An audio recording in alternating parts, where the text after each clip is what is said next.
Mary Catherine Edwards. Mary Catherine Edwards, de 31 años, vivió en Beaumont, Texas, en 1995. Fue una profesora respetada con un gran círculo de amigos y una relación muy cercana a su familia. Mary fue vista por última vez el viernes 13 de enero de 1995 en una casa en el pueblo a la cual se había mudado. La preocupación de sus padres creció cuando al día siguiente ella no respondió las llamadas. Ellos fueron a su casa a cerciorarse de que se hallaba bien, encontrando en cambio una escena terrorífica. Mary yacía ahogada en su propia bañera y tenía sus manos esposadas detrás en su espalda. Una autopsia reveló que había sido agredida. Los investigadores recolectaron ADN masculino de su cuerpo y fue archivado para su uso en el futuro. Por más de 25 años, el caso estuvo sin resolver. En abril del 2022, investigadores comenzaron a usar genealogía genética para dar con un sospechoso o sospechosa. Primero, dieron con primos lejanos que los acercaban más a una detención. De este modo, el ADN los llevó a Clayton Bernard Foreman. Foreman y Mary asistieron a la misma escuela secundaria. También fueron amigos. Mary fue incluso dama de honor en la boda de Foreman y su primera esposa. Los investigadores también encontraron similitud en el crimen de Mary, con un asalto ocurrido en 1981 a un compañero de clases de Foreman. Foreman se declaró culpable de ese crimen y obtuvo 3 años de libertad condicional. El miserable fue arrestado en mayo del 2001 en el condado de Franklin, Ohio, donde vivió y fue condenado el 22 de septiembre del año 2021 por arrebatarle la vida a Mary Catherine Edwards. La fecha de su juicio aún no ha sido anunciada. Firozeh Deghanpur. Firozeh Deghanpur, de 24 años, era estudiante en la Universidad de Nebraska en Omaha en 1983. Desapareció del campus universitario el 13 de agosto de 1983, después de asistir a sus clases nocturnas, y un día después, el 14 de agosto, unos pescadores descubrieron su cuerpo debajo de un puente en Pigeon Creek, en el cercano Council Bluffs, Iowa. Una autopsia determinó que Firozeh había sido golpeada, apuñalada en el abdomen y cortada en la garganta. Durante los siguientes meses, varias agencias trabajaron juntas para tratar de encontrar al culpable. Desafortunadamente, no pudieron y el caso quedó congelado en 2020. Uno de los amigos de Firozeh se acercó a los investigadores con el nombre de un posible sospechoso del caso. Los investigadores rápidamente pudieron descartar a esa persona porque tenía una coartada sólida. Cuando echaron un nuevo vistazo al caso, vieron que los detectives que trabajaron en la investigación inicial recopilaron varias pruebas de la escena del crimen que podrían ser útiles. Ahora, con los avances en la tecnología del ADN, la evidencia incluía una blusa, ropa interior, cuadernos, impresiones de computadora, guantes, gafas graduadas, una lata de cerveza y 2 bolígrafos. Todos estos artículos habían estado almacenados en la oficina del sheriff durante casi 4 décadas. Los investigadores enviaron los artículos al Laboratorio de Investigación Criminal de la División de Iowa para realizar pruebas de ADN. En marzo de 2021, un guante manchado de sangre encontrado en el lugar contenía ADN de un hombre. Pudieron hacer coincidir el ADN no identificado con Bud Leroy Christensen a través del Sistema Nacional de Índice Combinado de ADN o CODIS. Los investigadores de la base de datos también encontraron las huellas dactilares de Christensen en papeles que se habían encontrado cerca del cuerpo. Christensen tiene un largo historial criminal con muchos crímenes similares que había cometido a lo largo de los años. El 30 de abril del 2021, las autoridades anunciaron que el tipo había sido arrestado y acusado de quitarle la vida a Firozeh. El técnico de escena del crimen, Hadley Mikovic, dijo durante la conferencia de prensa que el arresto en el caso fue posible gracias a los importantes avances tecnológicos en el análisis de ADN en las últimas décadas. Me gustaría alentar a los familiares y amigos de las víctimas a que nunca pierdan la esperanza y continúen trabajando diligentemente con las agencias encargadas de hacer cumplir la ley en sus investigaciones, para que el caso de Firozeh sea un ejemplo de que nunca es demasiado tarde para buscar respuestas, exclamó. El hermano y el padre de Firozeh, que viven en Londres e Irán respectivamente, fueron notificados de que se había realizado el arresto. Sonia Charles y bebé Jane Doe. A finales de enero de 1994, El propietario de Bob's Car Wash en Jeanerette, Luisiana, hizo un descubrimiento espantoso. Estaba sacando la basura cuando encontró una bebé fallecida dentro de un bote de basura de 55 galones detrás de su negocio. El forense local, el Dr. James Falterman, hizo la autopsia y también pronunció el panegírico en el funeral de la niña anónima, dirigiéndose a los más de 200 dolientes. Dijo que al ver al infante con el pulgar en la boca comenzó a tener pensamientos fríos de ira, depresión y tristeza. El Dr. Falterman también señaló que la niña estaba viva cuando la arrojaron a la basura y que probablemente vivió solo unas horas antes de sucumbir al frío. No pudo encontrar un boceto del bebé, pero la describieron como de sexo femenino, de tez oscura, y la llamaron Baby Jane Doe. La jefa de policía interina en ese momento, Carrie Davis, prometió encontrar a la madre del niño. Puede que no haya sucedido bajo su mando y que hayan pasado 25 años, pero las autoridades dicen que afortunadamente sucedió. La madre de la niña, Sonia Charles, de 50 años de New Iberia, fue arrestada en septiembre del 2019. La unidad de casos sin resolver de la oficina del sheriff de Iberia Parish reabrió recientemente el caso después de que se desarrollaran nuevas pistas.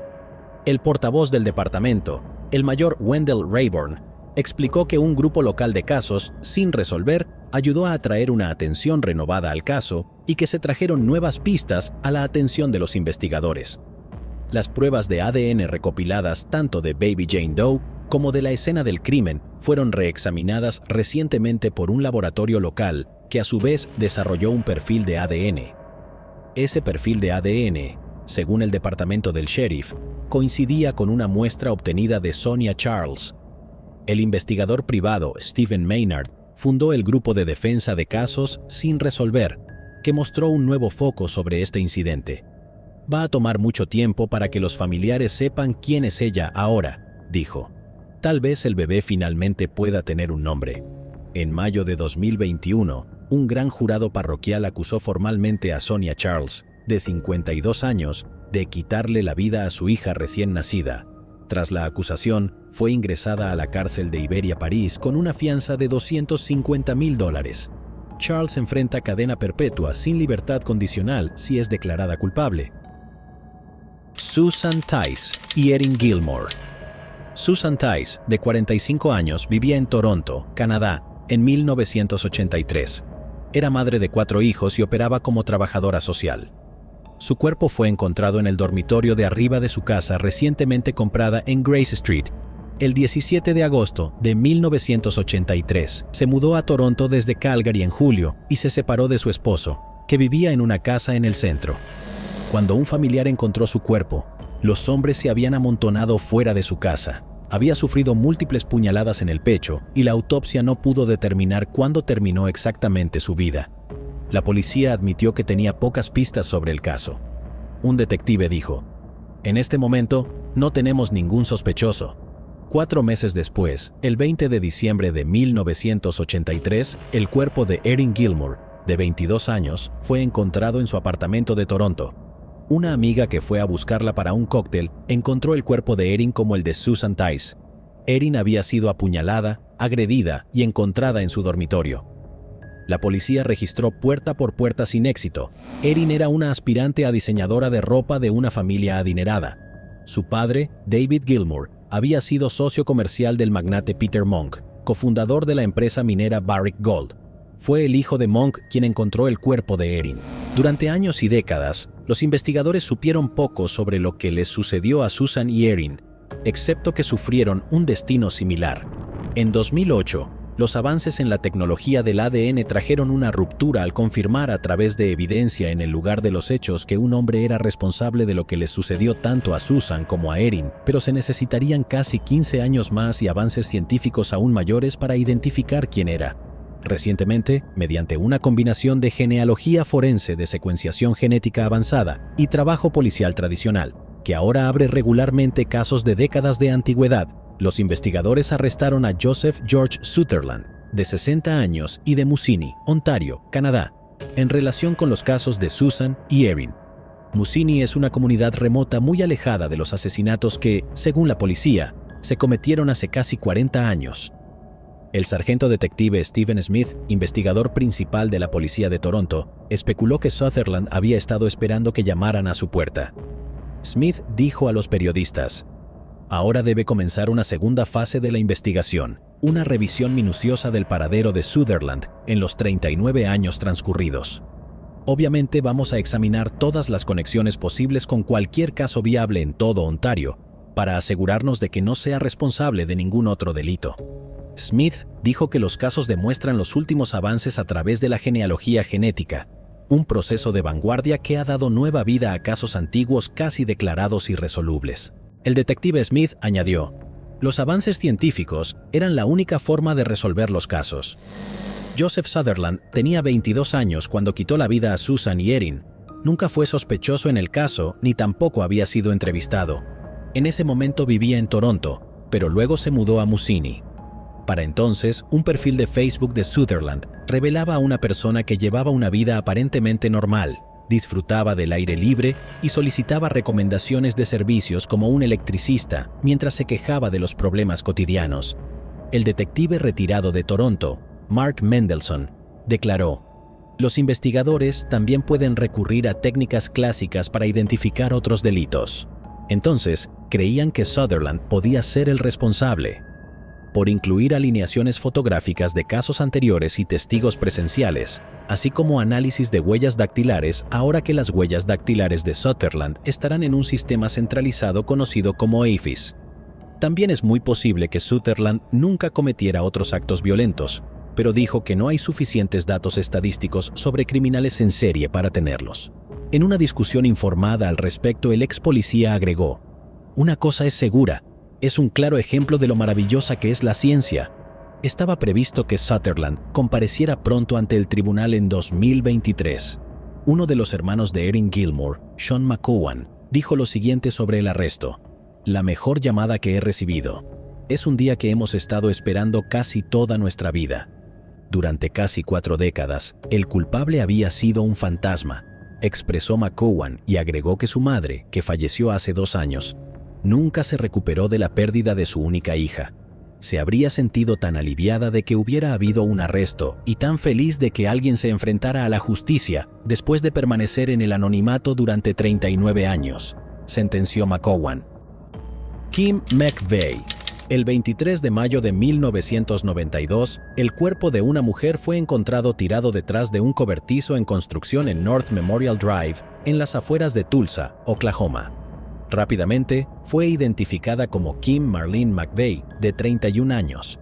A Kim le habían disparado en la cabeza, no había testigos conocidos del crimen, ni evidencia de ADN. Nadie presentó información útil y el caso se congeló, pero recientemente los testigos se presentaron y le dijeron a la policía que un hombre llamado Tommy Edward Harris confesó que le quitó la vida a Kim. Kim, Harris y algunas otras personas no identificadas se alojaban en la misma casa. La casa fue descrita como una conocida casa de drogas. El 16 de mayo de 1992, 7 días antes de que se encontrara su cuerpo, un hombre entró a la casa para cerrar un trato que había salido mal. Este individuo quería recuperar su dinero. Luego tuvo lugar un tiroteo. Este hombre tomó a Kim con una llave de cabeza y la arrastró afuera. Luego el hombre le hizo demandas. Tommy Harris disparó un arma y alcanzó a Kim en la sien izquierda. Seguidamente, Harris arrastró su cuerpo a la casa para después esconder sus restos detrás del cobertizo en la parte trasera. Tommy Harris fue arrestado el 14 de mayo del 2020.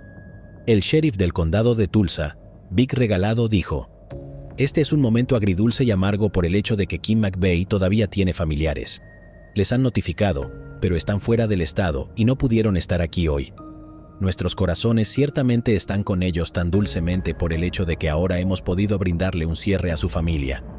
Fueron años de preparación, pero nuevamente al final del día, la justicia a veces avanza lentamente, pero aún sucede.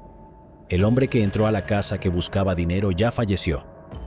La familia de Kim, que no asistió a la sesión informativa policial, tampoco ha hecho ninguna declaración tras enterarse del arresto. Raquel Johnson. Raquel Johnson era una madre soltera que vivía en Akron, Ohio, en 1991. En marzo del mismo año, estaba en el vehículo de un amigo cuando se pinchó una llanta y se detuvieron en el estacionamiento de una tienda de conveniencia en la esquina de Dan Street y Glenwood Avenue. Un pequeño vehículo gris descolorido se detuvo en el estacionamiento detrás de ellos. Raquel se subió a ese vehículo y se fue con el hombre. Se cree que el tipo se ofreció a llevarla a casa. Sin embargo, más tarde ese mismo día, su cuerpo fue descubierto en Weller Avenue. Fue agredida, apuñalada varias veces e incluso quemada después de ser arrojada a la calle. Los investigadores recolectaron evidencia de ADN del cuerpo de Raquel y la ingresaron en bases de datos, pero no encontraron una coincidencia. Solo en el 2019, cuando el Departamento de Policía de Akron se asoció con Advanced DNA, se pudo hacer una coincidencia.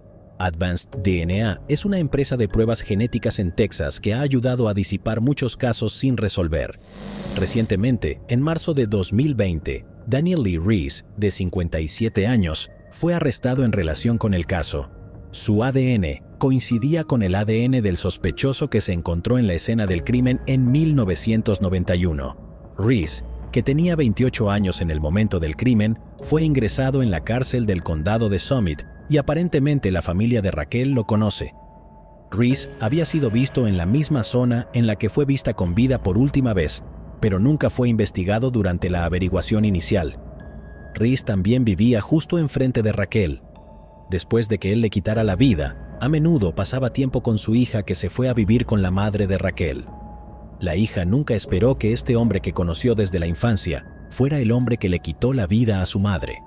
El detective James Pashelich dijo: "El ADN fue la clave para resolver este caso", y también dijo: "Fue como tratar de encontrar una aguja en un pajar, y en este caso, lo hemos conseguido".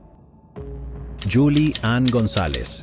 Julie Ann González, de 21 años, vivía en Dripping Springs, Texas, en 2010. Estaba casada con George de la Cruz, pero estaban separados y no vivían juntos. Los dos estaban a punto de divorciarse. Julie y George tenían juntos una hija pequeña llamada Leila, que tenía unos 2 años en ese momento. Julie siempre estaba ocupada con su trabajo como técnica de farmacia, yendo a la escuela y pasando tiempo con su hija. Fue descrita como una persona trabajadora y de buen corazón. Un ser querido de Julie declaró cómo ella había aceptado sus deberes maternales y estaba criando a su hija de forma independiente. El 26 de marzo del 2010, George vio a Julie por última vez y dijo que ésta había venido a dejar a su hija porque compartían la custodia de ella. La tía de Julie, Dora Soto, esperaba que Julie la contactara ese día, pero no lo hizo. Dora intentó comunicarse con ella, pero no lo logró. Cuando no respondió los mensajes de texto y las llamadas, su familia comenzó a preocuparse. La tía de Julie, su madre Sandra y su hermana Samantha hablaron con George. George afirmó que Julie le dijo que se iba de viaje por unos días. Todos dijeron que Julie no habría dejado atrás a su hija, o al menos le habría dicho a un miembro de la familia que se iba. La familia de Julie decía que su hija era su mundo y que nunca la dejaría atrás. Julie también era muy honesta y estaba en contacto constante con su familia.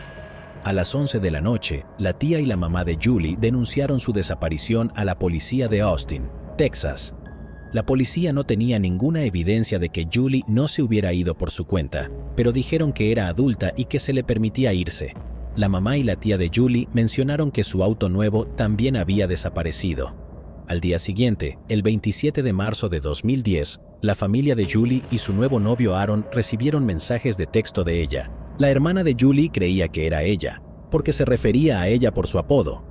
La tía, la madre y el novio de Julie no estaban tan seguros. Aaron acababa de recibir un mensaje de Julie informando que iba a romper con él, y su madre se sorprendió porque Julie estaba perdidamente enamorada de él. Julie o alguien que usó su teléfono también publicó un mensaje en Facebook diciendo que estaba deprimida y publicó algunos mensajes en su página de MySpace. Julie escribió que había conocido a un hombre llamado James, en Colorado, y estaba ansiosa por comenzar su vida allí. La tía y la mamá de Julie sabían que estos mensajes no eran de ella. Julie no habría dejado a su hija y no era así como ella escribiría. Aaron le pidió a Julie que le dijera cuál era su segundo nombre. La persona al otro lado de la línea dijo que no tiene tiempo para juegos y nunca envió ningún otro mensaje a los familiares de Julie. Los investigadores aún no estaban seguros de si ella se fue sola o si hubo juego sucio, pero hablaron con George ya que él fue la última persona que vio a Julie con vida. George solo les dijo que Julie dejó a su hija y luego se fue abruptamente. La familia de Julie comenzó su propia investigación. Su tía condujo por el sur de Austin y vio el auto nuevo de Julie en el estacionamiento de un Walgreens. Su tía entró corriendo y buscó a Julie por toda la tienda, pero no la encontraba por ningún lado. Preocupada por lo que podía encontrar, la tía de Julie se puso en contacto con la madre de la chica y juntas revisaron el baúl de Julie, pero no la encontraron. Vieron una bolsa de papel en el asiento trasero que contenía medicamentos para el asma de la hija de Julie. No era como si Julie no le hubiera dado a George un medicamento tan importante para su propia hija. Entonces, la familia de Julie le preguntó a uno de los empleados dentro de Walgreens si ella había estado allí. Le mostraron una foto y él dijo que les resultaba familiar. También le preguntaron si sabía algo sobre el auto de afuera. Dijo que una niña había entrado a la tienda y que ella exclamó: «Estoy teniendo problemas con el auto». La policía obtuvo las imágenes de vigilancia de Walgreens. Había varias mujeres que coincidían con la descripción de Julie, pero la propia Julie no había entrado a la tienda. Luego, la familia cubrió la ciudad con carteles publicitarios y repartió camisetas con la foto de Julie. La policía examinó los registros telefónicos y las cuentas de redes sociales de Julie. Su teléfono y sus redes sociales se habían silenciado y no se habían utilizado desde el 27 de marzo del 2010, el día después de que la vieron por última vez. La madre de George, Victoria de la Cruz, hizo una llamada telefónica frenética a la policía y les pidió que fueran a su casa. Victoria los llamó porque había encontrado un gran agujero en el cobertizo de almacenamiento de la casa que compartía con su hijo. Victoria les dijo que empezó a cavar, pero luego se asustó y decidió que lo mejor era llamar a la policía. Cuando llegaron los detectives, Victoria estaba cubierta de tierra y claramente conmocionada. El agujero por el que les había contactado parecía inquietantemente una tumba. George le dijo a la policía que el agujero era una zanja eléctrica. Los investigadores decidieron cavar de todos modos, pero no encontraron señales de Julie en el agujero. La policía obtuvo los registros bancarios de Julie. Descubrieron que el día que Julie fue vista por última vez, George había usado su tarjeta en Walmart y Best Buy. George había comprado una tarjeta de puntos Xbox en Best Buy porque estaba obsesionado con los videojuegos. Su obsesión fue una de las razones por las que él y Julie se divorciaron. George hubiera preferido quedarse en casa todo el día jugando videojuegos que trabajar y ganar dinero. Victoria le dio permiso a la policía para registrar la casa. Dentro encontraron las compras de ambas tiendas y un recibo de Best Buy. La policía obtuvo las imágenes de vigilancia de ambas tiendas y vieron a George con su hija en ambas tiendas. Jim Cook, un experto en tecnología inalámbrica, examinó el teléfono de George para trazar sus movimientos el 26 de marzo del 2010. También los comparó con el teléfono de Julie. Los teléfonos de Julie y George se movieron juntos, lo que demostró que George tenía posesión de su teléfono. George también había accedido a su página de MySpace y a la página de Julie desde la misma dirección IP. La policía también examinó la actividad de George en Xbox. Se sabía que el tipo jugaba videojuegos entre 12 y 15 horas al día. El 26 de marzo llevaba unas 20 horas sin jugar. La policía creía que George le había hecho algo a Julie, pero no tenían mucha evidencia para siquiera demostrar que ella ya no estaba viva. Desafortunadamente, el caso se enfrió durante algún tiempo. Durante 3 años, la familia de Julie esperó respuestas y tuvo que compartir la custodia con George. La mamá de Julie le preguntaba a George constantemente si Julie iba a regresar. George siempre le decía que lo haría algún día. El 13 de septiembre de 2013, George de la Cruz fue arrestado y acusado de quitarle la vida a Julie Ann González.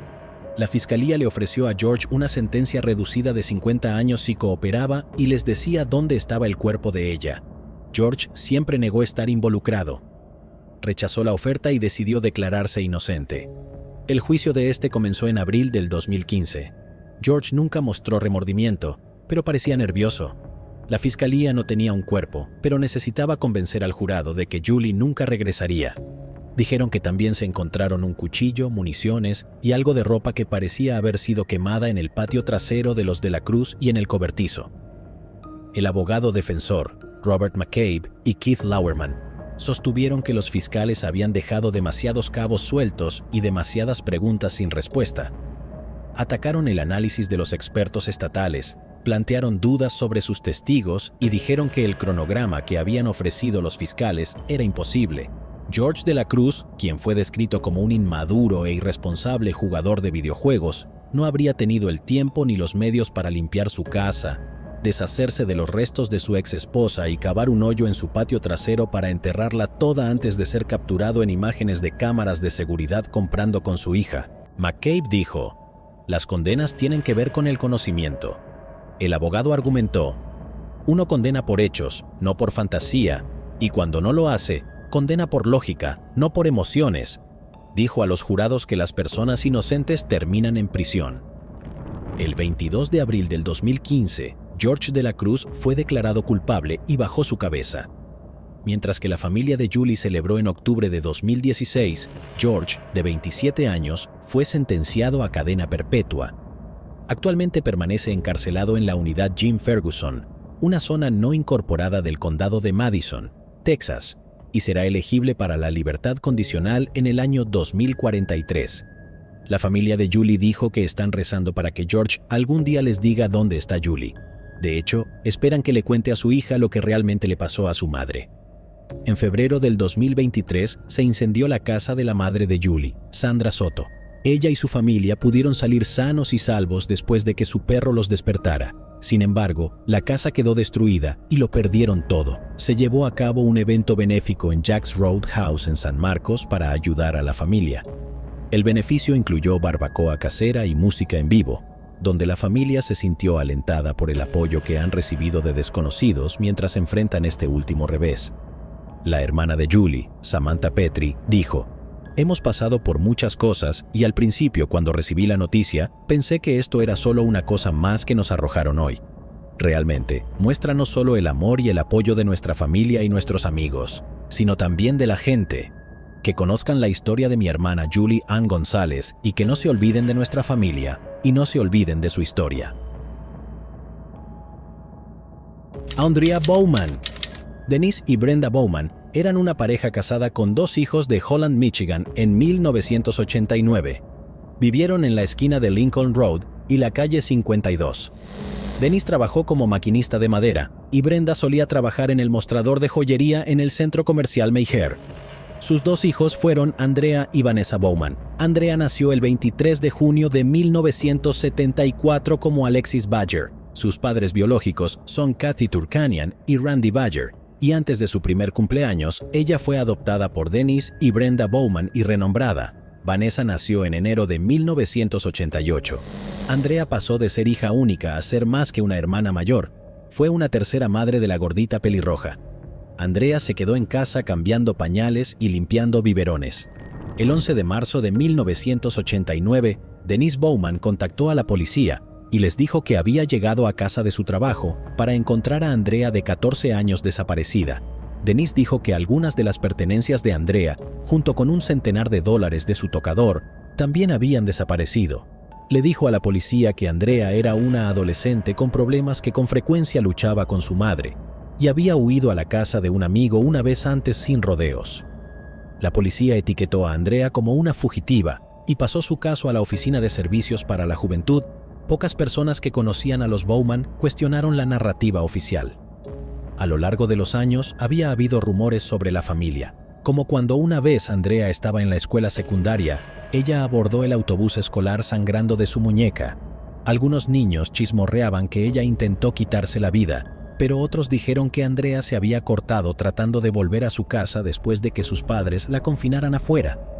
Hubo rumores de que Denise, un ex reservista de la Marina con pelo castaño rojizo, una perilla de alambre bordeado y gafas, y Brenda, una mujer corpulenta con flequillo rizado, abusaron de Andrea, pero en ese entonces lo que sucedió a puerta cerrada se consideraba un asunto familiar. Muchas personas en Holland asumieron que Andrea se había hartado tanto de su casa que finalmente se alejó, tal vez se había ido a buscar a su madre biológica. La gente escuchó que había conseguido llegar con un aventón a una parada de camiones local y había dejado la ciudad con un niño mayor o estaba embarazada. Brenda reportó pistas en las semanas y meses siguientes a la desaparición de su hija, todo lo cual parecía confirmar que Andrea había huido. Una sola fotografía quedó como recuerdo de ella en la mayoría de las personas y se le entregó a la policía cuando ella desapareció por primera vez. En ella, Andrea está sentada contra un fondo de estudio azul y mirando fuera de cámara con sus ojos verdes hacia arriba. Fotos de niños desaparecidos a menudo se imprimían en los lados de los cartones de leche o en flyers pegados en la parte superior de las cajas de entrega de pizza. En 1993, la banda Soul Asylum estrenó un video musical para su canción Runaway Train, con las imágenes y los nombres de los niños desaparecidos en todo Estados Unidos. El video fue un gran éxito con varias versiones al aire en MTV y VH1, en el que se rodó en Michigan. La foto Andrea aparece justo después de los 2 minutos mostrado en el video. 20 años después de su lanzamiento, el director Tony K. afirmó que más de 2 docenas de niños desaparecidos fueron encontrados debido al video. Por desgracia, Andrea Bowman no era uno de ellos y su caso se congeló. La siguiente actualización importante en el caso de Andrea llegaría en 2010, cuando Carl Koppelman intervino. Carl se interesó en True Crime, que lo llevó a Web Sleuths, que es un foro donde los aficionados al crimen y los detectives de sillón se conectan y colaboran en casos sin resolver. Carl pasó incontables horas navegando por la base de datos nacional de personas desaparecidas y cuerpos no identificados conocidos como NamUs. Hay una superposición entre las 2 partes principales de la base de datos de los desaparecidos y el fallecido.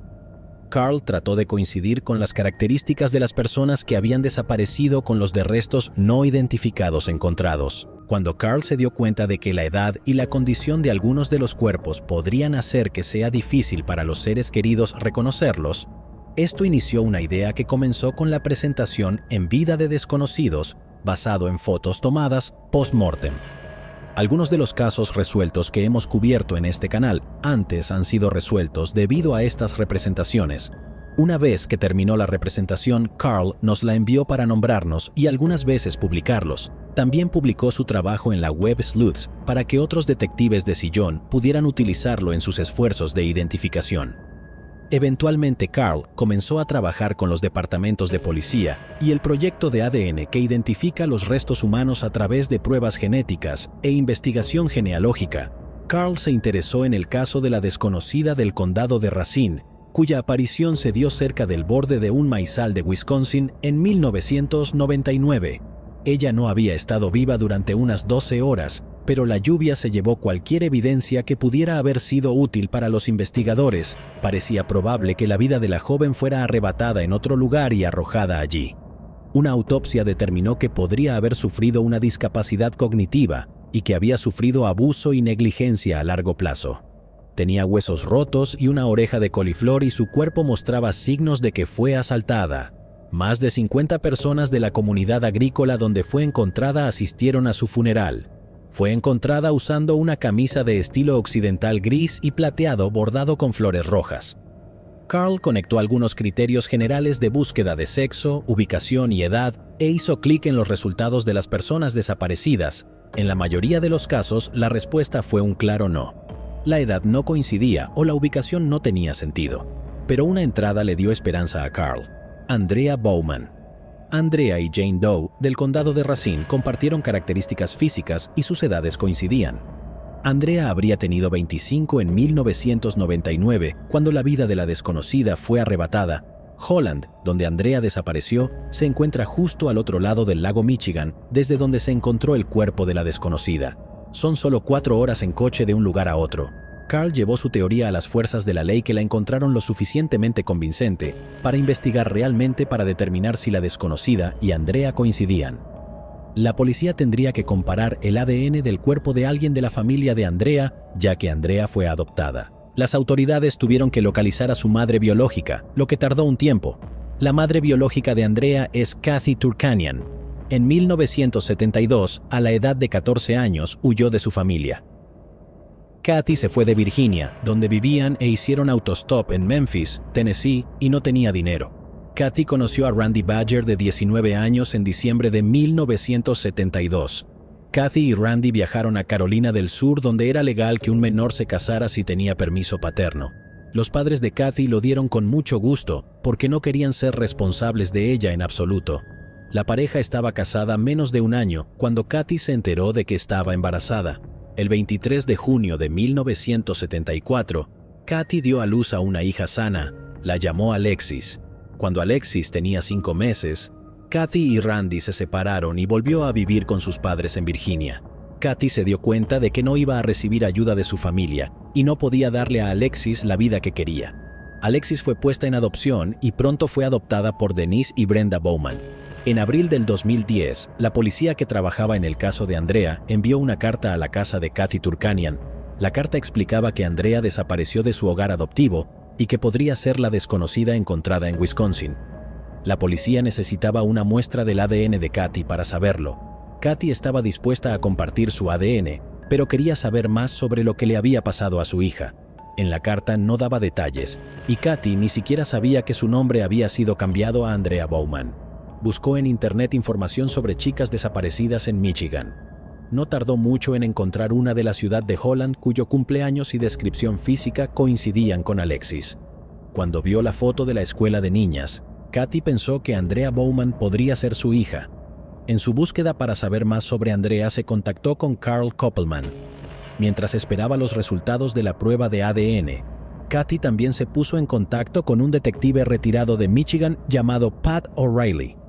Pat le dijo a Kathy que el padre adoptivo de Andrea, Dennis Bowman, fue el responsable de su desaparición. Echemos un vistazo más profundo a Dennis y otros crímenes que cometió en mayo de 1980. Una mujer de 19 años montaba su bicicleta al norte de Holland, Michigan, cuando un motociclista la forzó a salir de la carretera. El hombre le dijo que se bajara de su bicicleta y caminara hacia el bosque. La joven no se movió, y el hombre sacó un arma y disparó un tiro que pasó cerca de ella y repitió la orden. Aún así, ella no se movió, y el hombre disparó el arma de nuevo, esta vez en el suelo cerca de sus pies. Dijo que le dispararía a ella después. En ese momento un coche pasó, y el motociclista giró la cabeza hacia el ruido, y la joven aprovechó la oportunidad para pedalear lo más rápido que pudo. El hombre no disparó ni dio caza, y ella fue capaz de contactar a alguien en una camioneta que la llevó a casa. Sus padres llamaron a la policía, y la joven proporcionó una descripción del sospechoso, un hombre blanco con gafas tintadas y un casco azul. Su motocicleta, dijo que tenía un estuche negro montado en la parte posterior. Al final del día, la policía había detenido a un sospechoso. La joven le echó un vistazo y confirmó que él era el hombre que trató de atacarla. Era Dennis Bowman, que para entonces ya era marido y padre en el momento en que Andrea tenía casi 6 años. Dennis fue condenado por agresión con intención de cometer una conducta criminal y sentenciado a 5 a 10 años de prisión.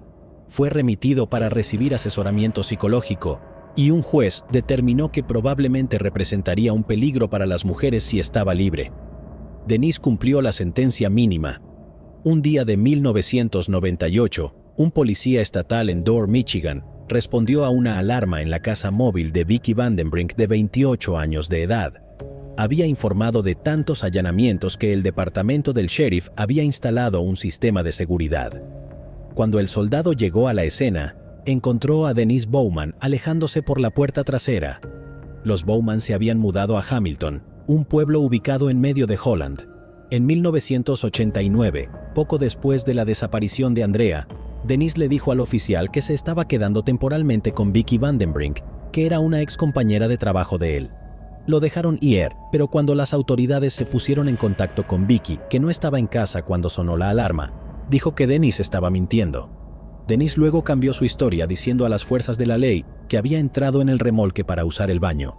Había estado allí al menos una vez antes de lo que afirmó, cuando su hija Vanessa vendía galletas de chicas exploradoras a Vicky.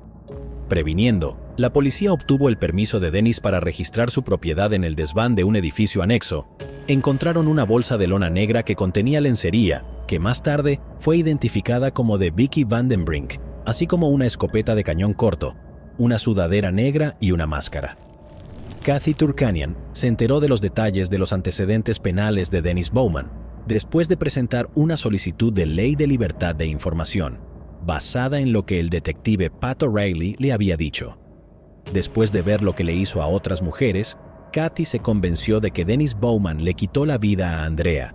Si Kathy tenía razón, significaría que Jane Doe en el condado de Racine no era Andrea. Esa teoría solo tenía sentido si Andrea seguía viva.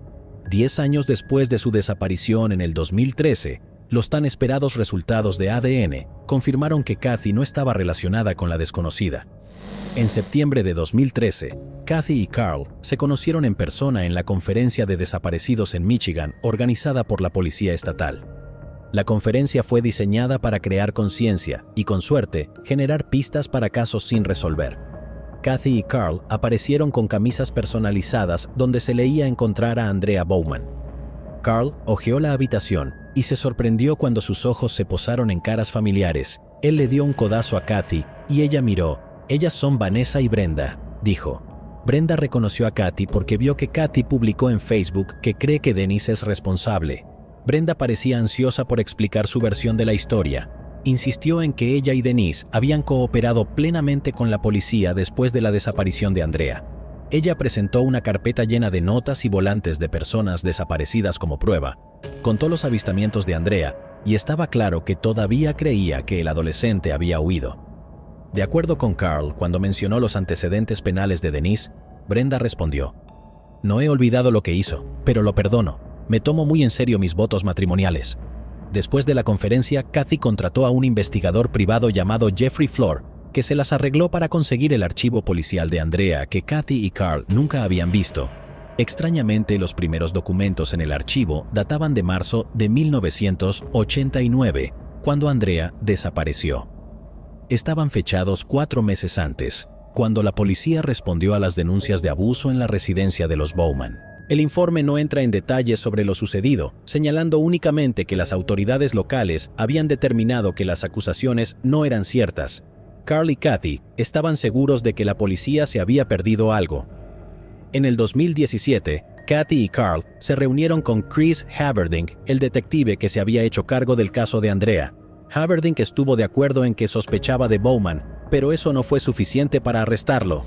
El 22 de noviembre del 2019, Dennis Bowman fue arrestado por la oficina del sheriff del condado de Allegan, pero no estaba relacionado con Andrea. Había sido arrestado en relación con un crimen cometido 9 años antes de que Andrea desapareciera a más de 800 millas de las costas del lago Michigan. Bowman fue arrestado porque aparentemente le quitó la vida a Kathleen Doyle en 1980. Kathleen, de 25 años, había sido desnudada, amordazada y estrangulada con un cable eléctrico y luego agredida y apuñalada. Los investigadores recogieron ADN masculino de su cuerpo, pero tenían pocas pistas hasta que Henry Lee Lucas fue arrestado en 1983. Lucas afirmó que él y un socio llamado Otis Toole eran responsables. Sus confesiones se revelaron más tarde como falsas y los cargos fueron retirados. Finalmente se logró con la ciencia con la genealogía genética del caso, que compara el ADN, no identificado con un número enorme de muestras almacenadas en bases de datos. Se estaba convirtiendo en una manera muy popular de investigar estos casos fríos.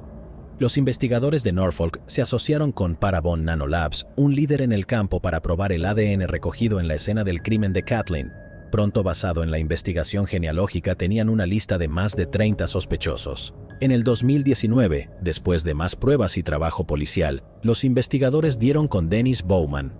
Bowman fue extraditado a Virginia para ser juzgado. Para entonces ya había confesado. Admitió entrar en la casa de Kathleen Doyle a través de una ventana trasera. Afirmó que estaba borracho y que era un intento de robo. Dijo que no esperaba encontrar a Kathleen en la casa y que no planeaba quitarle la vida, pero ella estaba en la casa y él la mató. En el momento en que Bowman era un Norfolk para su servicio anual de 2 semanas en la Reserva Naval, también estaba fuera de la cárcel bajo fianza. Estaba a la espera de juicio por el intento de asalto de la mujer Holland, de 19 años, a la que disparó un arma antes de que escapara en su bicicleta. Kathy se enteró de que inadvertidamente había jugado un papel en la solución del caso de Kathleen Doyle. Jeffrey Flor, un detective privado, le dijo que en algún momento los Bowman habían visitado la oficina del sheriff del condado de Allegan para denunciar a Kathy por acoso. Afirmaron que estaba haciendo acusaciones difamatorias sobre Dennis en línea. Los investigadores le ofrecieron a Dennis una botella de agua y la guardaron cuando se fue. Según Flor, así fue como su ADN llegó a su posesión. En la primera semana de febrero del 2020, con una gruesa capa de nieve cubriendo el suelo, la policía regresó a la propiedad de Bowman.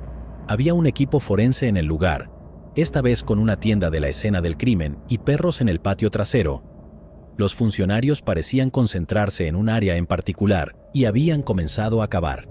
Más tarde, ese mismo día, la policía dio una conferencia de prensa y anunció que se habían encontrado restos óseos humanos y que probablemente pertenecían a Andrea Bowman.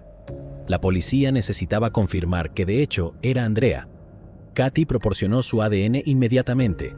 En marzo del 2020, casi 31 años después de que Andrea desapareciera, los resultados volvieron. Hubo una coincidencia de ADN.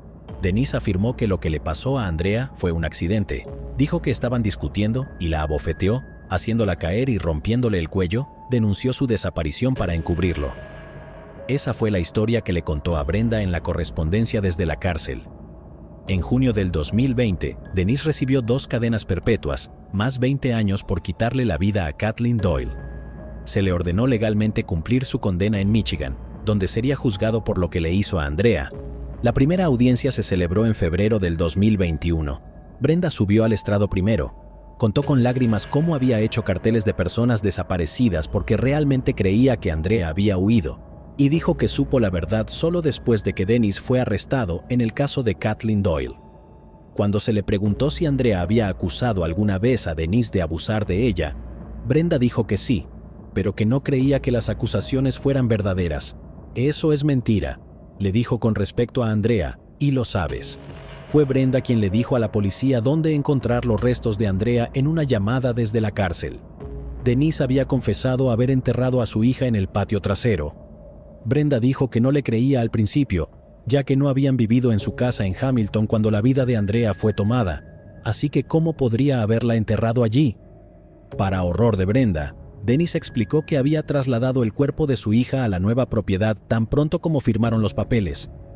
La losa de cemento en el patio era la lápida de una tumba que Brenda ni siquiera sabía que estaba allí a la sombra de la casa que ella y Denise compartieron durante casi 30 años. No mintió esta vez. Brenda le dijo al detective que cuando encontraron los restos de Andrea no mintió.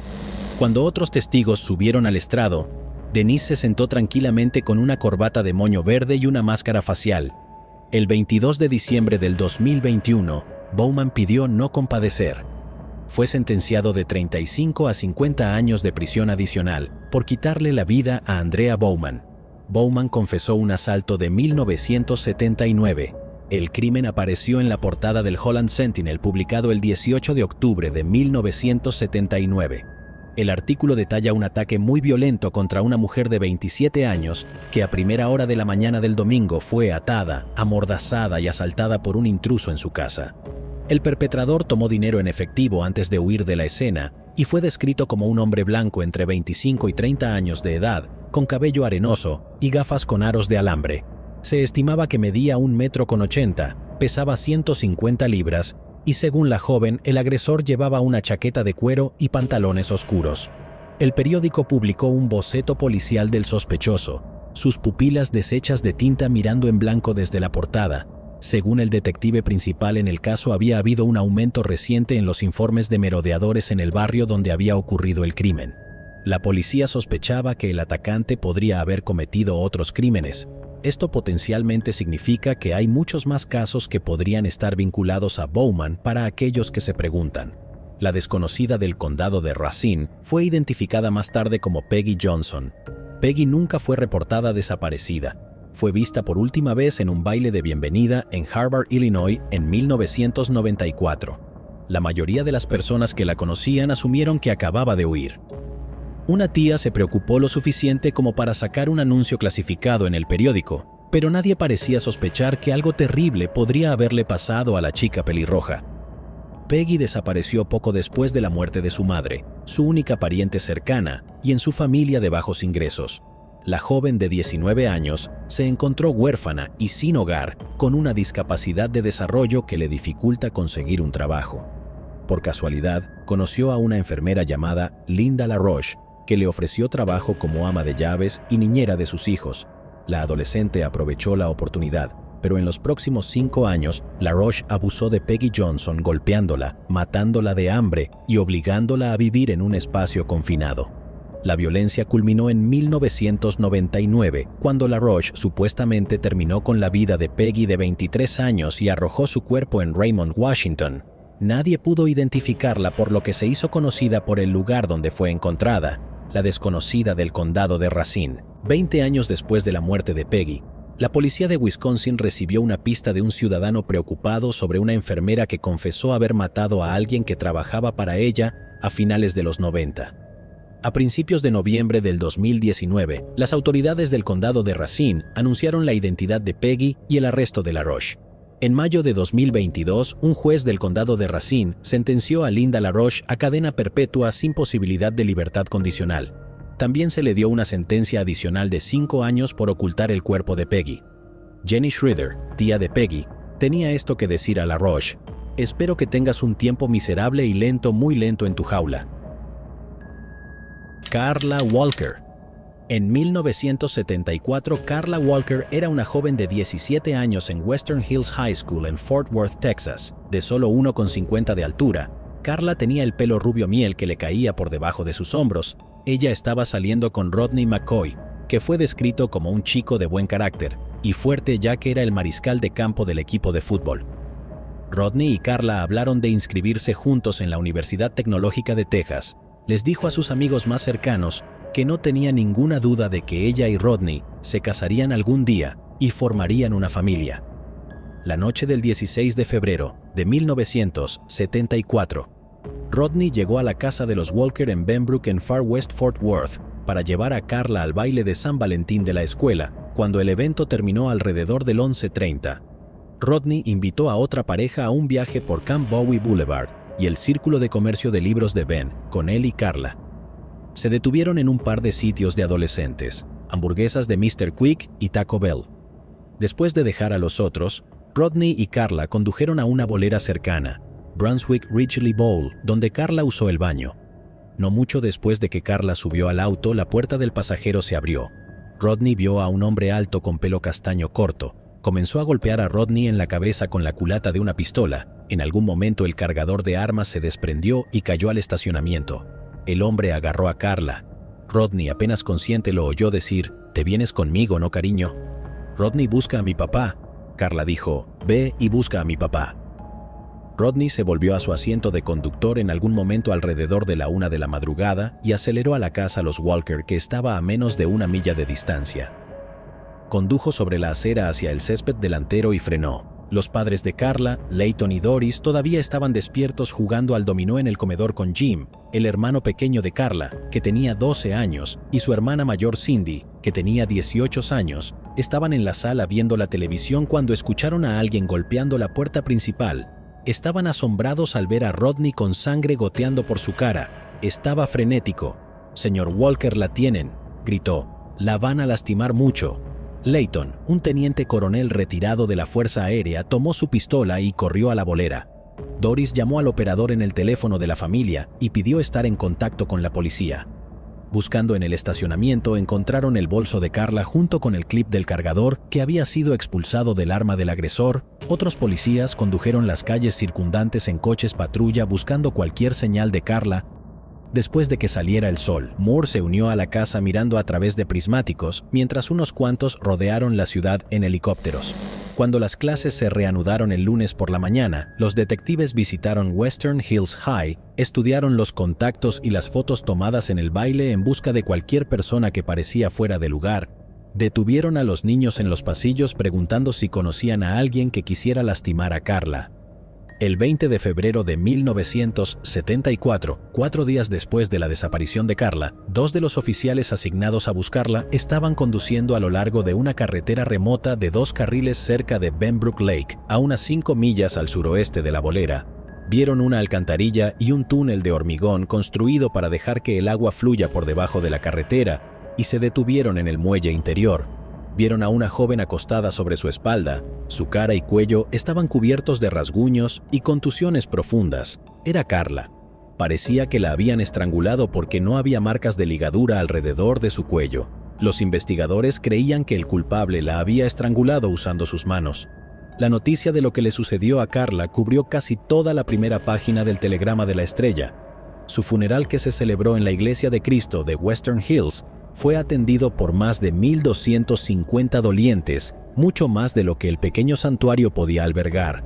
Los oficiales de Fort Worth formaron un grupo de trabajo de detectives del Departamento de Policía de la zona. El grupo no tenía mucho que investigar, no se habían identificado huellas dactilares en el cuerpo o la ropa de Karla. La sangre en su vestido procedían de las heridas de la cabeza de Rodney, rastros de fluido corporal se habían encontrado, pero la tecnología aún no existía para identificar a una persona de su ADN. Y en esa época no había cámaras de vigilancia en los estacionamientos y no hay lectores de matrículas en los lados de las autopistas. El grupo estableció una línea telefónica abierta las 24 horas en el centro de la jefatura de policía. Los oficiales se sentaron detrás de escritorios de metal bebiendo café tibio y escuchando a los ciudadanos pasar los nombres de los hombres que creían que eran responsables. Los detectives fueron informados por varias personas que llamaban que la vida de Karla fue tomada por un par de traficantes de marihuana, por un trabajador de carnaval en el Fort Worth Stock Show and Rodeo y por un joven callado que era prestamista en el callejón donde Karla había sido secuestrada. Escucharon historias sobre un chico que supuestamente se había metido en una discusión con Rodney en la hamburguesería de Mr. Quick la noche antes del baile. Los detectives también contrataron a un hipnotizador para tratar de dibujar más detalles de Rodney, que sufrió una lesión en la cabeza durante el incidente. Pero el recuerdo más significativo que logró resonar fue que el secuestrador de Karla había estado usando un sombrero de vaquero marrón. Cuando el hipnotizador chasqueó los dedos y Rodney se despertó, se echó a llorar. Estaba destrozado por dentro, atormentado porque no podía salvar a su novia. Durante una reunión, los detectives del grupo de trabajo discutieron otro caso sin resolver que había tenido lugar el 7 de febrero de 1973, casi exactamente un año antes del de Karla. Esa noche, una joven llamada Becky Martin no regresó a casa después de asistir a una clase nocturna en el campus sur de Tarrant County.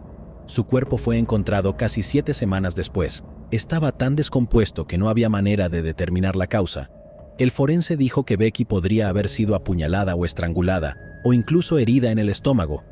Lo que más intrigó a los detectives sobre el caso de Becky fue que su cuerpo había sido encontrado en una alcantarilla a las afueras de los límites de la ciudad. Las dos chicas, y 2 alcantarillas con un año de diferencia, parecía demasiada coincidencia para los investigadores, aunque no dijeron nada públicamente. Los investigadores comenzaron a buscar a un delincuente en serie. En marzo, un mes después de que la vida de Karla fue tomada, todo el grupo de trabajo tuvo que seguir adelante.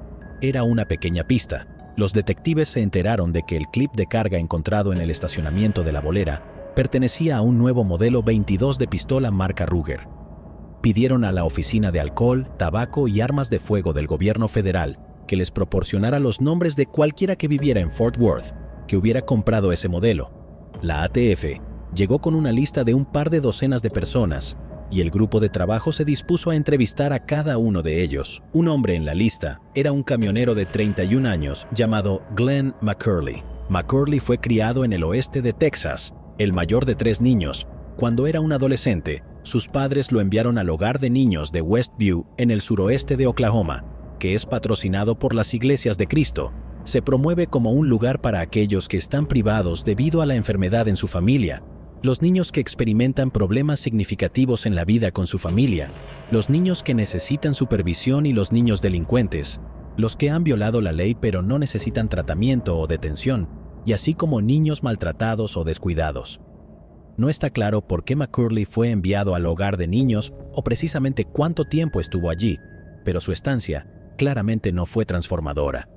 En febrero de 1961, había dejado Westview y estaba en Abilene, Texas, donde robó un coche, luego abandonó ese coche y robó otro. La patrulla de carreteras del estado comenzó a perseguirlo y le disparó a uno de sus neumáticos. Condujo el vehículo hacia un terreno baldío e intentó escapar a pie, pero fue capturado rápidamente. En la corte, McCurley se declaró culpable y recibió una sentencia de 2 años. Fue liberado a principios de la primavera de 1962, cuando tenía 19 años. Finalmente se mudó a Midland, donde conoció a una estudiante rubia de secundaria, llamada Judy Watson. El 16 de febrero de 1963, McCurley se casó con Judy en una iglesia bautista. La joven pareja se mudó a una pequeña casa de alquiler. McCurley finalmente consiguió un trabajo como camionero para el Servicio Postal de Estados Unidos con una ruta a Dallas-Fort Worth. Judy dio a luz a 2 hijos, Craig y Roddy. Luego, en 1972, McCurley trasladó a su joven familia a un barrio en West Fort Worth. McCurley y Judy matricularon a sus hijos en la escuela primaria pública y se unieron a la iglesia bautista de Ridgely West. McCurley consiguió otro trabajo de conducción de camiones acarreando losas prefabricadas de hormigón a obras de construcción. Judy trabajó en la guardería de la iglesia. Un hombre que conocía a McCurley no tenía el hábito desagradable de ver a una chica bonita y decir algo como, échale un vistazo a eso. A principios de marzo de 1974, 2 detectives llegaron a la casa de McCurley para entrevistarlo sobre su pistola Ruger 22.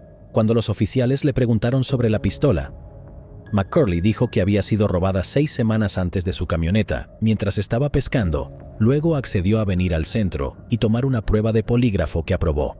El grupo de trabajo lo eliminó rápidamente como sospechoso potencial. A finales de la primavera de 1974, los investigadores todavía tenían poco que mostrar respecto al caso. El grupo de trabajo no se disolvió oficialmente, pero muchos de los detectives fueron ordenados por sus supervisores para volver a sus otros casos.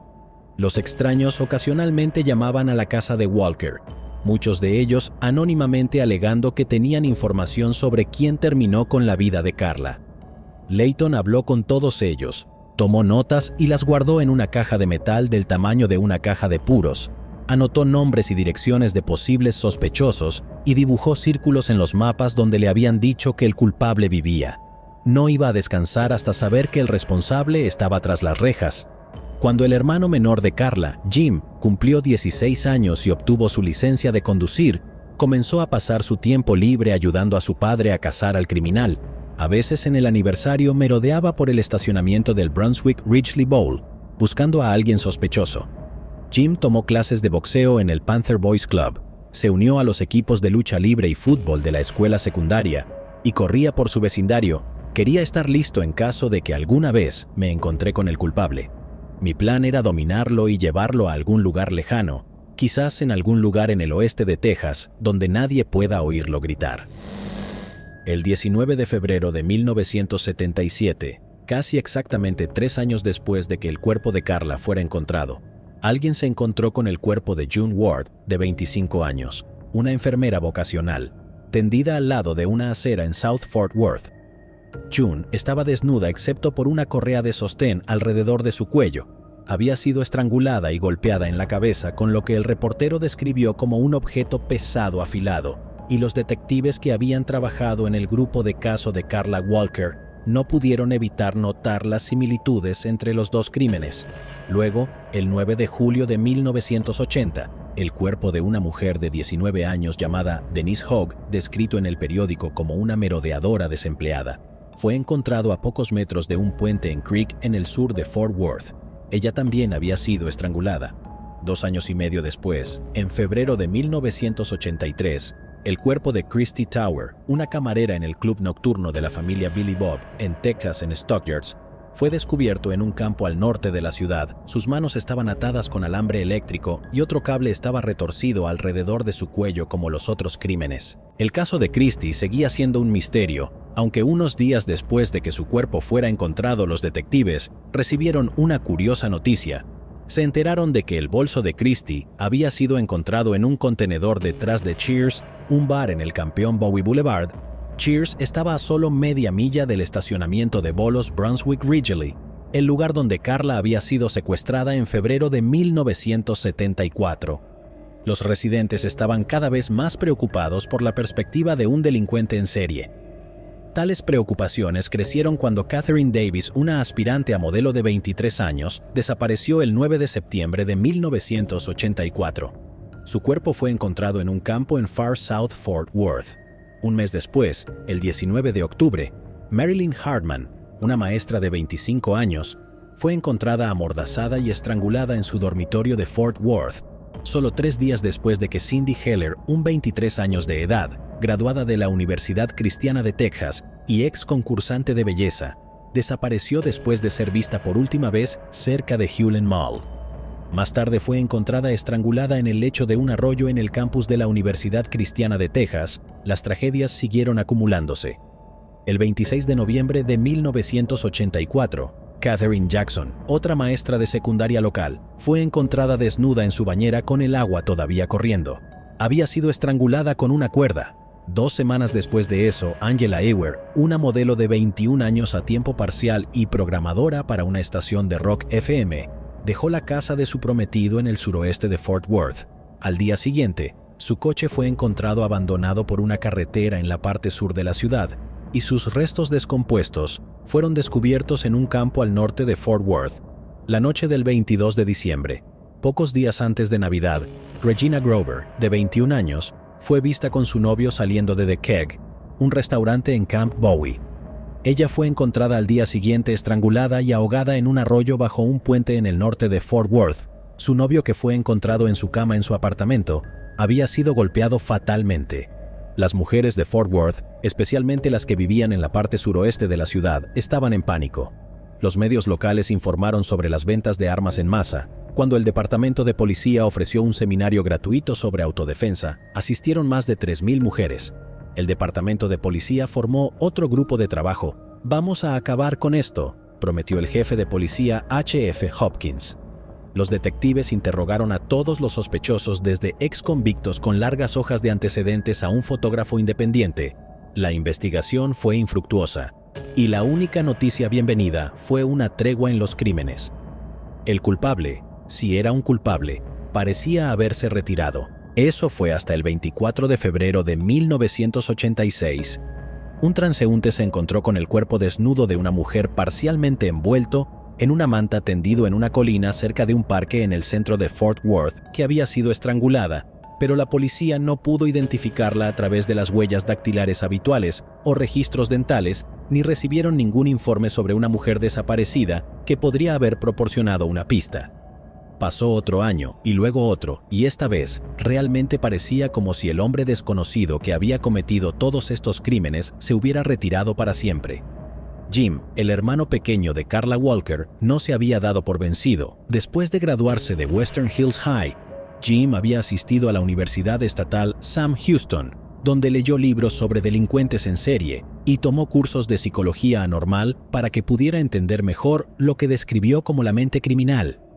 Después de graduarse de la universidad, se mudó de nuevo a Fort Worth y solicitó convertirse en oficial del departamento de policía de la ciudad. Su plan era ser ascendido a detective y conseguir los archivos de Karla y encontrar al hombre responsable. Durante una sesión de entrenamiento en el campo de tiro de la academia, sin embargo, Jim notó que algo estaba mal con su vista. Un médico más tarde le diagnosticó una afección ocular congénita. Obligado a abandonar la academia, se fue a trabajar en seguridad en una oficina local de Defense Contractor General Dynamics, pero continuó buscando al hombre responsable. Después de que su padre falleció en 1987 de un ataque al corazón, Jim profundizó a través de las notas en la caja de metal de Layton en busca de nuevas pistas a seguir. Después de que su madre falleció en el 2015, Jim compró la casa de sus padres y se mudó a ella con su esposa. Quería estar allí en caso de que alguien tuviera conciencia a las 3 de la mañana y apareciera para confesar, dijo. En enero del 2019, los detectives Leah Wagner y el oficial Jeff Bennett decidieron volver a ver el caso de Karla después de que Jim hiciera una solicitud. Entre los que entrevistaron, el novio de Karla para entonces, Rodney McCoy, que se había mudado a Alaska tan pronto como se graduó de la escuela secundaria para trabajar en una plataforma petrolera, diciendo a su familia que necesitaba estar tan lejos de Fort Worth como sea posible. Finalmente regresó a Texas y vivía cerca de Austin cuando Wagner y Bennett lo alcanzaron. Para tratar de localizar nuevos testigos, investigadores publicaron un mensaje en la página de Facebook del Departamento de Policía. Recibieron un par de docenas de respuestas, incluyendo una de una mujer que afirmó que su ex marido había crecido en el mismo suburbio que Karla y había mantenido un manojo de artículos de prensa sobre su caso, que ocasionalmente releía, una señal probable de que él era sospechoso.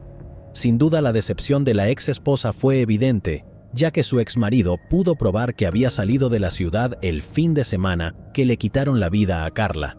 Lo que los detectives necesitaban era evidencia física, y la mejor evidencia física que podían esperar encontrar, por supuesto, era el ADN del culpable. Desde que Karla perdió su vida, la tecnología de identificación de ADN no solo se había desarrollado, sino que había progresado. Más allá de las expectativas de nadie, había ahora incluso laboratorios que se especializaron en la cartografía genealógica, en la que los técnicos utilizan bases de datos de libre acceso para vincular el ADN de una persona desconocida al ADN de los familiares de esa persona. Afortunadamente para Wagner y Bennett, el vestido de Karla y otra ropa que había usado la noche en que su vida terminó había sido cuidadosamente empacado en bolsas de papel en el laboratorio de pruebas del departamento de policía, lo que significaba que había una posibilidad de que los técnicos aún pudieran encontrar una muestra utilizable de ADN. Después de todos estos años, sin embargo, no había manera de saber si el ADN se había degradado, lo que impediría a los técnicos de compilar un perfil genético completo del hombre responsable. Una vez más, la realización de pruebas de ADN en la ropa de Karla podría costar el departamento de policía de Fort Worth tanto como $20,000, dinero que era más probable que vaya hacia los casos activos. Wagner y Bennett estaban decididos a encontrar al menos una buena ventaja, pero sabían que las probabilidades estaban en su contra. Luego su investigación tomó un giro impredecible. Vincent Strange era un técnico de Fort Worth Aerospace de 40 años y aficionado al true crime. En el 2017, creó un podcast sobre casos sin resolver en Texas. Su primera historia iba a ser sobre Karla Walker, cuyo caso había leído mientras investigaba en Internet. Entrevistó a los hermanos de Karla, Jim y Cindy, así como a algunos de sus amigos. Una persona que lo escuchó fue Diane Kuykendall. Diane había ido a la escuela con Karla. Karla siempre le sonreía en el pasillo a pesar de que realmente no se conocían. Diane dijo que la hacía sentir bien y que deseaba que hubiera alguna manera de que pudiera retribuir a Karla. Diane decidió volar a Nashville para asistir a una convención anual de 3 días de True Crime que recientemente atrajo a unas 5,000 personas. Ella trajo consigo 80 copias de un panfleto que había escrito sobre el caso de Karla. Entregó los panfletos a personas como Nancy Grace y Paul Halls de Keith Morrison Fox, investigadores jubilados que trabajan para Oxygen Network. Paul Halls estaba intrigado y convenció a Oxygen Network de pagar $18,000 para cubrir el costo de las pruebas de ADN en la ropa de Karla en un laboratorio en California. Los técnicos encontraron algunos fluidos corporales intactos. De ese fluido fueron capaces de desarrollar un perfil de ADN completo que subió al CODIS, una base de datos de aplicación de la ley a nivel nacional que contiene el ADN de millones de delincuentes. Sin embargo, CODIS no pudo encontrar una coincidencia. Paul Halls y sus productores contactaron a un laboratorio de Texas que también hace mapeo genealógico, pero los técnicos tampoco tuvieron suerte. David Middleman, CEO de Outram, se puso en contacto con Paul Halls. Dijo que era optimista de que su particular método de identificación de ADN, una tecnología sofisticada que utiliza la secuenciación del genoma, podría encontrar una coincidencia. La mañana del 4 de julio del 2020, David Middleman llamó al oficial Bennett. Hemos conectado el ADN a un árbol genealógico en particular, y dijo que el apellido es McCurley. Después de algunas pruebas adicionales y trabajo policial, Middleman y Bennett dieron con Glenn Samuel McCurley Jr., que había estado viviendo en Fort Worth en el momento de la desaparición de Karla. Bennett advirtió que Glenn McCurley Jr. era el camionero que le había dicho a la policía en 1974 que su Ruger 22 había sido robada. Wagner y Bennett hicieron una verificación de antecedentes de McCurley, pero había poco de dónde tomar. Dijeron, aparte de una condena penal en 1961 por robar un coche cuando tenía 18 años. No tuvo encuentros con la policía. McCurley ya no conducía camiones a tiempo completo. Para entonces, realizó trabajos de mantenimiento a tiempo parcial en un gimnasio. Wagner y Bennett decidieron hacerle una visita. Llegaron sin previo aviso a la casa del McCurley. McCurley y su esposa Judy educadamente invitaron a los detectives a la sala de estar y charlaron amablemente. McCurley habló de sus viejos tiempos de conductor de camiones. Judy dijo que había pasado 32 años en el programa de Ridgely West Baptist Daycare, finalmente retirándose en el 2004 debido a problemas de salud. También mencionó que su marido sufría de diabetes y que recientemente había tenido una cirugía para extirpar un tumor del tamaño de un puño en su hígado. No estamos listos para esto, dijo Judy, especialmente con su cáncer. Finalmente McCurley preguntó a los detectives con su voz ronca: ¿de qué quieren hablar? Vamos muy atrás en el tiempo, dijo Wagner. En 1974 vivían aquí en ese momento, así que es posible que hayan oído hablar de una joven secuestrada en una bolera. Sé exactamente de cuál estás hablando. Judy dijo inmediatamente Carla Walker. Judy le dijo más tarde a los detectives que podía recordar dónde vivía la familia Walker en Williams Road, que mantenían su habitación de la misma manera. Ella dijo que mantenían su coche estacionado en la calzada durante años y años, que usted manejaría y vería el coche aparcado en la calzada, y que era absolutamente desgarrador. La detective Wagner dijo que ella y Bennett habían reabierto la investigación y estaban contactando a los que habían sido entrevistados por la policía en 1974. Es un caso enorme, dijo, y vimos en un momento que habían hablado con usted, señor McCurley. Wagner le preguntó a McCurley si podía tomar una muestra de ADN. Sería la forma más fácil de eliminarlo como sospechoso, explicó. McCurley dudó, luego tomó un bolígrafo firmando un formulario de consentimiento y abrió la boca para que Wagner pudiera frotar el interior de su mejilla con un hisopo. Judy les dijo a los detectives: espero que averigüen quién es el responsable. Esa chica necesita ser recordada como alguien que importaba. 11 días después de que los técnicos de laboratorio verificaran que el ADN de la mejilla de McCurley coincidía perfectamente con el ADN encontrado en la correa del sujetador de Carla, los miembros de la Fuerza Especial de Fugitivos de los Marshalls de Estados Unidos, en el norte de Texas, llegaron a su casa para arrestarlo. Fue conducido al departamento de policía, donde hizo uso a su derecho a tener un abogado presente durante su interrogatorio. Durante varios minutos, se sentó solo en una sala de entrevistas. Al principio negó cualquier participación. Afirmó que nunca antes había visto a Carla Walker. Finalmente dijo con los ojos hinchados de lágrimas: «Está bien, lo hice, supongo». Dijo a los detectives que en la tarde del 16 de febrero de 1974 había bebido whisky y cerveza durante varias horas. Dijo que comenzó a conducir y estacionado en algunos estacionamientos. En un momento se dirigió al boliche. Parecía como si McCurley estaba a punto de confesar.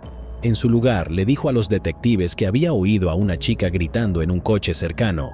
«Fui allí para ver si podía ayudar. Este tipo grande la tenía a ella contra la puerta sacudiéndola». McCurley dijo que abrió la puerta del acompañante y se metió en una pelea con el chico y lo empujó. A Carla la llevó de vuelta a su coche y luego la llevó a otro estacionamiento. Ella comenzó a abrazarme agradeciéndome y una cosa llevó a otra. Él afirmó que todo lo que pasó entre él y Carla fue consensual y él no sabía lo que le había pasado después de eso. Después de hablar con sus abogados designados por la corte, McCurley se declaró inocente.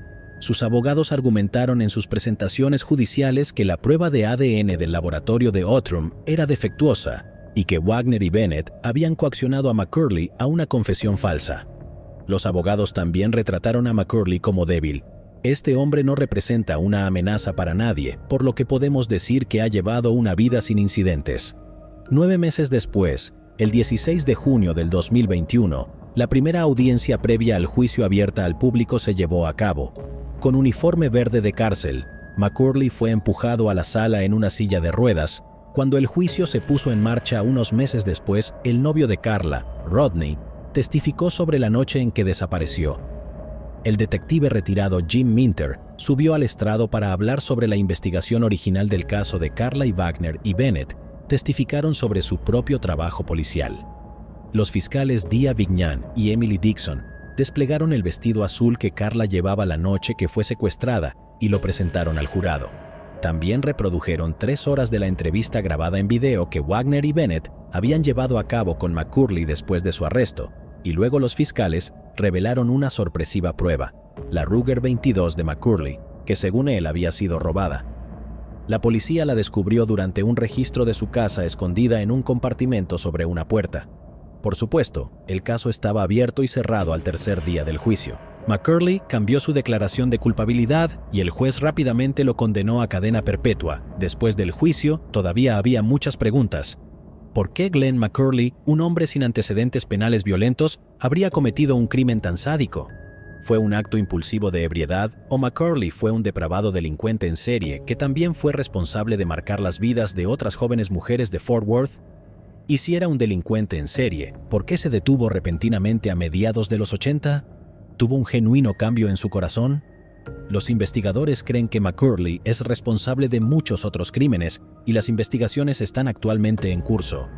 ¿Pero acaso no has visto este otro crimen? Yo no me lo perdería, ¿eh?